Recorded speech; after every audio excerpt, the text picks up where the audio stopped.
Catherine Bernardo update. Yan po si Catherine sa kanyang TikTok account. Kasama niya ang kanyang family Bernardo. May pops pa nga silang hawak. Ito yung video. Ito yung family Bernardo.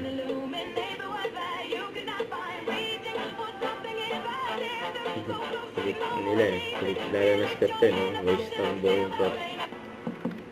So ito, last taping day for 2025, and next year na sila magte-taping ng Someone Someday with Catherine Bernardo. Yun yung pang group picture nila.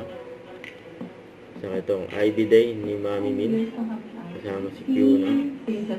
I've seen her through the years, how she evolved from being a teenager to now a superstar of her generation.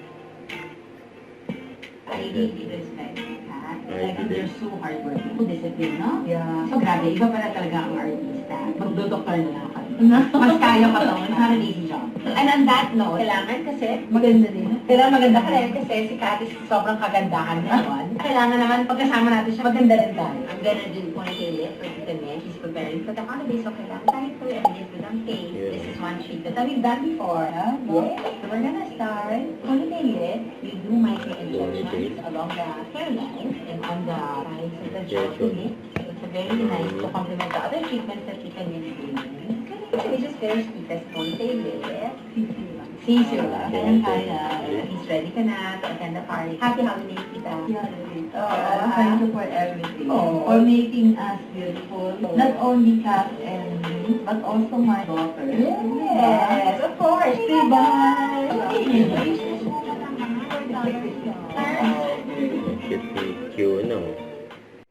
Don't forget, subscribe, click the notification bell for more updates. This is Picture the Action Vlog. Stay tuned for more videos. See ya.